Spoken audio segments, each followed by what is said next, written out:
नमस्कार, मैं हूं स्नेहलता। आप देख रहे हैं हमारा खास प्रोग्राम मुद्दे की बात। आज बात योगी ब्रिगेड के शक्ति पथ की, क्योंकि लखनऊ के इकाना स्टेडियम में योगी 2.0 का भव्य शपथ ग्रहण समारोह होने वाला है, जिसमें बड़े बड़े वीआईपी शामिल होंगे। तो वहीं विपक्ष के नेताओं को भी न्योता भेजा जाएगा, लेकिन सबकी निगाहें इस बात पर टिकी होंगी कि योगी 2.0 में कौन कौन होगा, क्योंकि इस बार महिलाओं और युवाओं को योगी कैबिनेट में तरजीह दी जा सकती है, क्योंकि माना यह जा रहा है कि यही वो वोट था जिसने यूपी में फिर से कमल खिला दिया।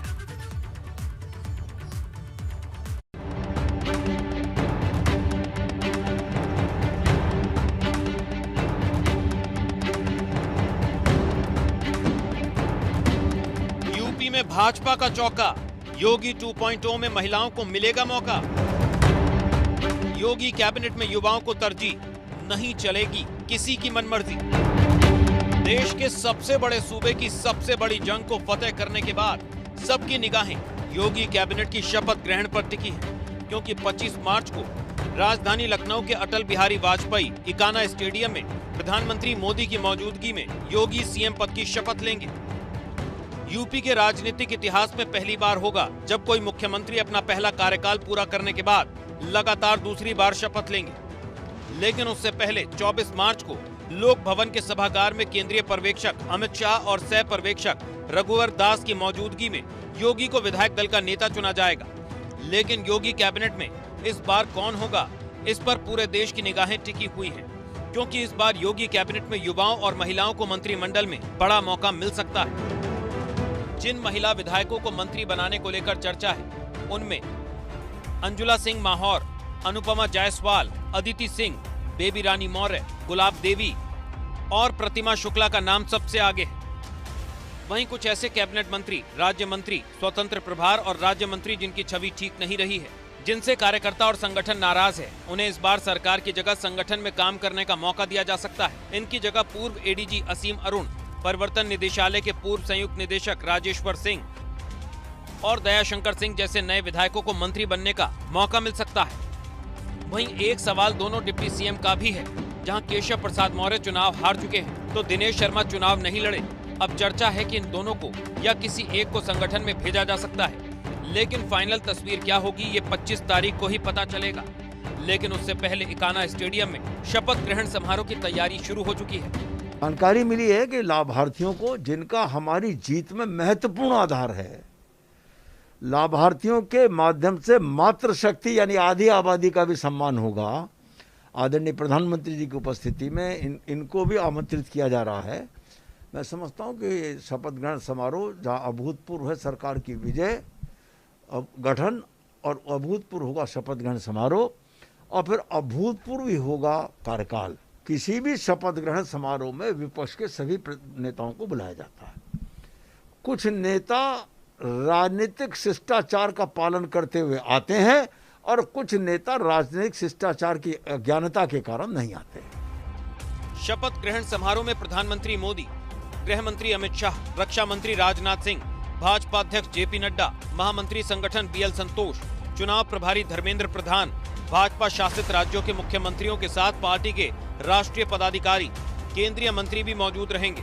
सरकार की ओर से विपक्षी दलों के नेताओं को भी शपथ ग्रहण समारोह का निमंत्रण भेजा जाएगा, जिसमें सपा संस्थापक मुलायम सिंह यादव, सपा अध्यक्ष अखिलेश यादव, बसपा सुप्रीमो मायावती, कांग्रेस अध्यक्ष सोनिया गांधी और कांग्रेस महासचिव प्रियंका गांधी वाड्रा का नाम शामिल है। इसके साथ ही अयोध्या, काशी, प्रयागराज और मथुरा से धर्माचार्यों को बुलाने की चर्चा है।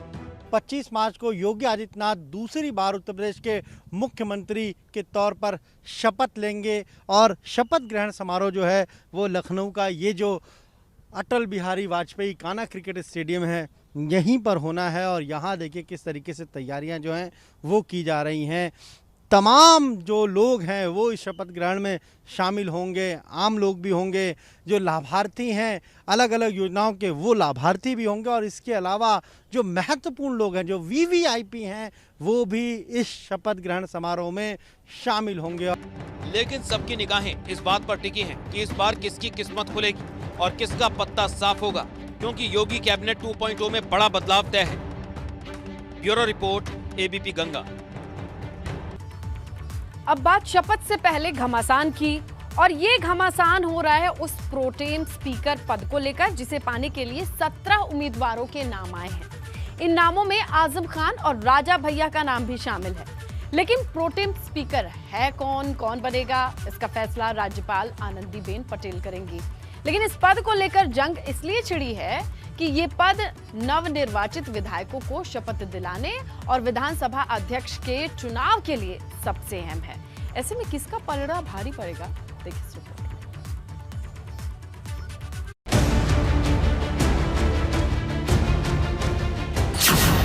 शपथ से पहले प्रोटेम स्पीकर पर जंग, राज्यपाल का आशीर्वाद किसके संग? विधायकों में वरिष्ठता की लड़ाई, आजम खान पर सियासत हाई। जहां योगी 2.0 की शपथ की तैयारी जोर शोर से चल रही है, लखनऊ के एकाना स्टेडियम को दुल्हन की तरह सजाया जा रहा है। बड़े बड़े वीआईपी के पास शपथ का निमंत्रण पत्र भेजा जा रहा है। वही विधानसभा का प्रोटेम स्पीकर कौन होगा, ये सबसे बड़ा सवाल बन गया, क्योंकि इस बार 17 विधायकों के नाम राज्यपाल आनंदीबेन पटेल के पास भेजे गए। इन नामों में समाजवादी पार्टी के वरिष्ठ नेता आजम खान का नाम भी शामिल है। यही वजह है कि प्रोटेम स्पीकर को लेकर सूबे की सियासत एक बार फिर से गर्मा गई, क्योंकि माना जा रहा है कि जो 17 नाम राज्यपाल के पास भेजे गए हैं, उन्हीं में से एक प्रोटेम स्पीकर बनेगा। लेकिन क्या ये नाम आजम खान का होगा? यूपी विधानसभा के प्रोटेम स्पीकर के चयन के लिए विधानसभा सचिवालय ने 17 जो वरिष्ठ नवनिर्वाचित विधानसभा के सदस्य हैं उनके नामों की एक लिस्ट राजभवन को भेजी है। इसमें यूपी सरकार में कैबिनेट मंत्री रहे सुरेश खन्ना का नाम है, विधानसभा अध्यक्ष रहे माता प्रसाद पांडे का नाम है, स्वास्थ्य मंत्री रहे जयप्रताप सिंह का नाम है, कुंडा से लगातार चुनाव जीत रहे रघुराज प्रताप सिंह राजा भैया का नाम है। इसके अलावा अवधेश प्रसाद का भी नाम है। साथ ही साथ अगर आप देखिए तो इस लिस्ट में आजम खां का भी नाम है। हालांकि आजम खां चूंकि जेल में बंद हैं इसलिए उनके प्रोटेम स्पीकर बनने की संभावना नहीं है, लेकिन ये प्रक्रिया है। विधानसभा सचिवालय जो वरिष्ठ लोग होते हैं जो चुनकर आते हैं उनके नामों की एक लिस्ट जो है राजभवन को भेजता है और फिर राजभवन से प्रोटेम स्पीकर की नियुक्ति होती है। दरअसल प्रोटेम स्पीकर के लिए जो नाम आए हैं उनमें आजम खान, सुरेश खन्ना, दुर्गा प्रसाद यादव, अवधेश प्रसाद, जयप्रताप सिंह, सतीश महाना, रमापति शास्त्री, रामपाल वर्मा, राजा भैया, माता प्रसाद पांडे, इकबाल मसूद और फतेह बहादुर सिंह जैसे नाम शामिल हैं। इनमें से कोई 9 बार तो कोई 8 बार तो कोई 7वीं बार विधायक बना है। अब इनमें से कौन प्रोटेम स्पीकर बनेगा, इसका फैसला राज्यपाल आनंदीबेन पटेल करेंगी, क्योंकि ये राज्यपाल का विशेषाधिकार है। राज्यपाल जिस भी चेहरे पर मुहर लगाएंगी उसका नाम फाइनल हो जाएगा। लेकिन चर्चा इसलिए हो रही है कि इस बार इस रेस में आजम खान और राजा भैया जैसे नाम भी हैं। आजम खान ने सीतापुर जेल में बंद रहकर चुनाव जीता है, उनके खिलाफ कई मामले अभी कोर्ट में चल रहे हैं। तो राजा भैया 7वीं बार विधायक बने हैं। प्रतापगढ़ की कुंडा सीट पर उन्होंने फिर से एक बार साबित कर दिया कि यहाँ उन्हें हराना किसी के बस की बात नहीं है। लेकिन क्या वो प्रोटेम स्पीकर बनेंगे या फिर किसी और वरिष्ठ को यह जिम्मेदारी मिलेगी या फिर किसी और नाम पर मुहर लगेगी? वैसे जिस प्रोटेम स्पीकर के लिए 17 नाम भेजे गए हैं, जिसको लेकर इतनी बड़ी जंग छिड़ी है, उसका कार्य क्या है उसे भी समझ लेते हैं। दरअसल प्रोटेम स्पीकर ही वो शख्स होता है जो नवनिर्वाचित विधायकों को शपथ दिलाता है। यानी जो भी विधायक इस बार जीत कर आए हैं, चाहे वो सत्ता पक्ष के हों या विपक्ष के, उन सभी को प्रोटेम स्पीकर शपथ दिलाता है। इसके साथ ही विधानसभा का अध्यक्ष कौन होगा, इसका चुनाव भी प्रोटेम स्पीकर ही करता है। मतलब नवनिर्वाचित विधायकों को शपथ दिलाने के साथ साथ ये पद विधानसभा स्पीकर के चुनाव के लिए अहम होता है। ऐसे में जो भी इस लड़ाई को जीतेगा उसका पलड़ा विधानसभा स्पीकर की रेस में भी भारी हो जाएगा। Bureau report, ABP Ganga. अब बात एमएलसी की लड़ाई जो अब बाहुबली पर आई, क्योंकि सपा ने अपनी सभी 36 सीट पर उम्मीदवारों के नाम साफ कर दिए हैं। भाजपा ने सिर्फ 30 सीट पर ही अपने उम्मीदवार उतारे हैं, लेकिन 6 सीटों पर पत्ते नहीं खोले हैं। अब ऐसे में कहा जा रहा है कि भाजपा ने बाहुबलियों और उनके करीबियों के लिए ये मैदान छोड़ दिया है। कौन कौन सी सीटें हैं ये देखिए इस रिपोर्ट में।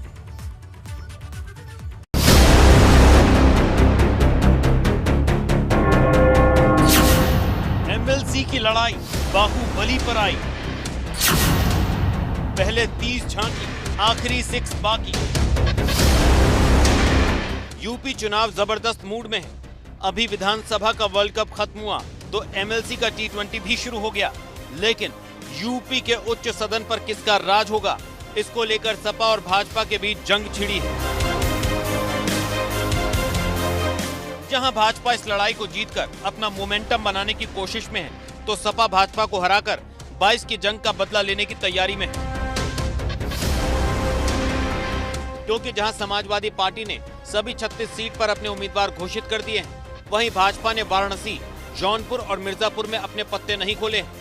क्योंकि भाजपा ने 30 सीट पर तो अपने प्रत्याशियों के नाम का ऐलान कर दिया है, लेकिन वाराणसी, जौनपुर और मिर्जापुर सीट से भाजपा ने अब तक प्रत्याशियों की घोषणा नहीं की है और ऐसे में तरह तरह के कयास लगाए जाने लगे हैं।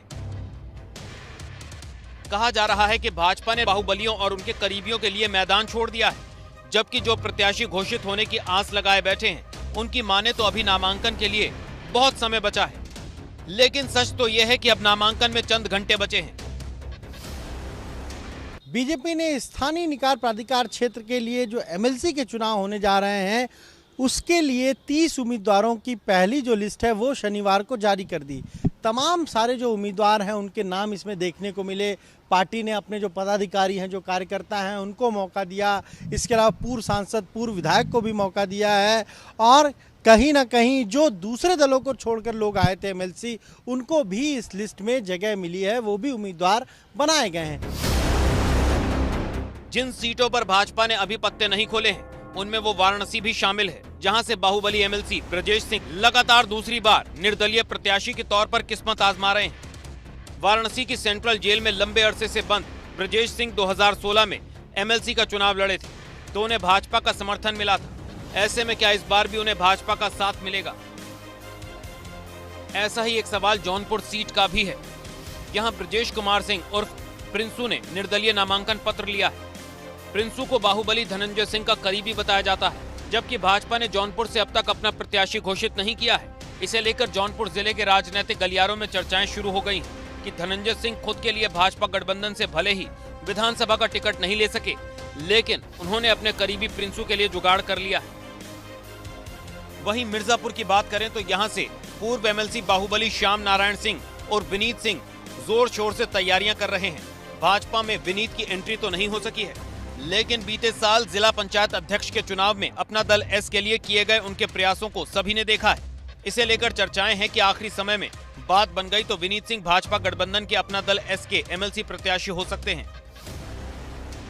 तो क्या इन सीटों पर भाजपा का पत्ते न खोलना एक सोची समझी रणनीति का हिस्सा है? वहीं एक सवाल ब्रज की 7 सीटों का भी है, जिसे लेकर सपा और भाजपा के बीच जंग छिड़ी है। ब्रज की सभी 7 सीटों पर अभी सपा का कब्जा है, लेकिन भाजपा की कोशिश इस बार यहां अपना परचम लहराकर सभी सीटों पर कमल खिलाने की है। ब्रज क्षेत्र में 7 हैं, 7 में से 7 जीतेंगे।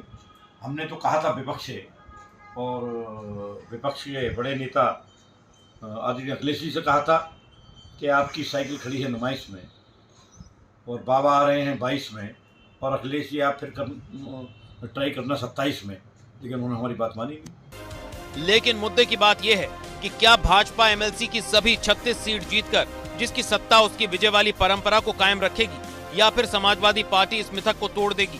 Bureau report, ABP Ganga. अब बात पहाड़ के उस पिक्चर की जो लीक हो गई है, क्योंकि 23 मार्च को वो तारीख है जब उत्तराखंड में सीएम पद का शपथ ग्रहण होना है। हालांकि उससे पहले आज दिल्ली में 4 बैक टू बैक बैठकें हुई हैं, लेकिन सीएम के सस्पेंस से पर्दा नहीं हटा है। अब कल यानी सोमवार को उत्तराखंड में विधायक दल की बैठक होगी, जिसमें राजनाथ सिंह और मीनाक्षी लेखी की मौजूदगी में यह साफ हो जाएगा कि सीएम के लिए कौन सा चेहरा सबसे ठीक है।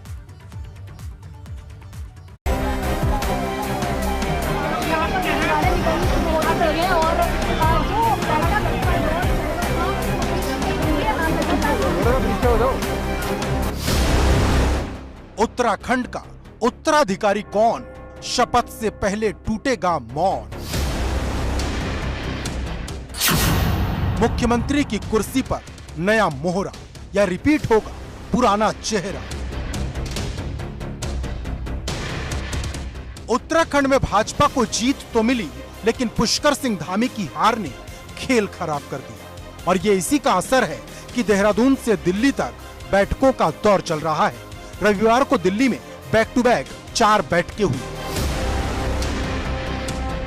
पहली बैठक गृह मंत्री अमित शाह के घर पर हुई, जिसमें भाजपा के राष्ट्रीय अध्यक्ष जेपी नड्डा, संगठन महामंत्री बीएल संतोष, उत्तराखंड के कार्यवाहक सीएम पुष्कर सिंह धामी, पूर्व सीएम त्रिवेंद्र सिंह रावत, भाजपा सांसद रमेश पोखरियाल निशंक और उत्तराखंड में भाजपा के अध्यक्ष मदन कौशिक शामिल हुए। इस बैठक के ठीक बाद दूसरी बैठक हुई। इसमें सिर्फ अमित शाह, जेपी नड्डा और बीएल संतोष जैसे शीर्ष नेता ही शामिल हुए।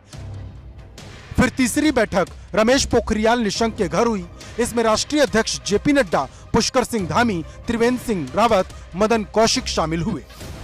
इसके बाद चौथी बैठक रमेश पोखरियाल निशंक और सीएम पुष्कर सिंह धामी के बीच। लेकिन इन 4 बैठकों के बाद भी सीएम के सस्पेंस से पर्दा नहीं हटा। उत्तराखंड में सरकार को लेकर बना सस्पेंस सोमवार को होने वाली विधानमंडल दल की बैठक के बाद खत्म हो जाएगा।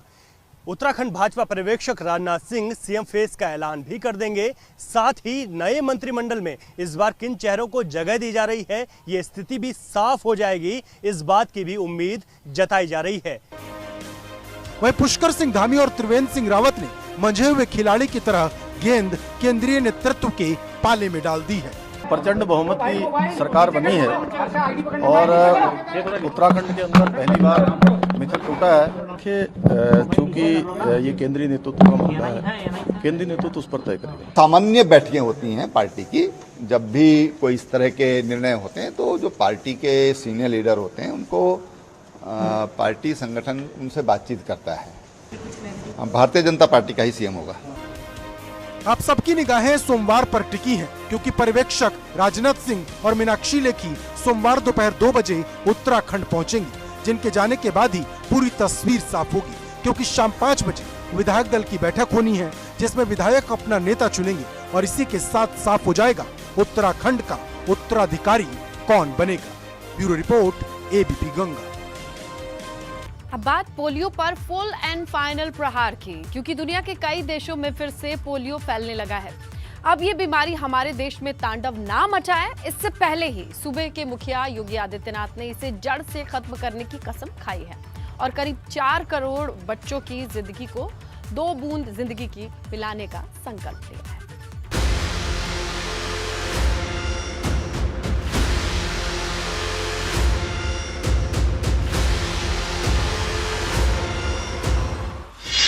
पोलियो पर फुल एंड फाइनल प्रहार।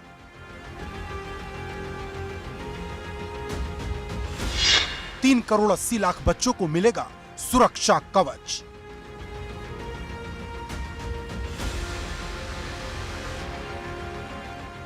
जिस पोलियो को हमने 12 साल पहले हरा दिया, वो पोलियो पाकिस्तान, बांग्लादेश और अफगानिस्तान में फिर से लौट आया है। और अब डर यह है कि कहीं फिर से भारत में पैर न पसार ले, क्योंकि जब तक ये बीमारी दुनिया से खत्म नहीं हो जाती, खतरा बना रहता है।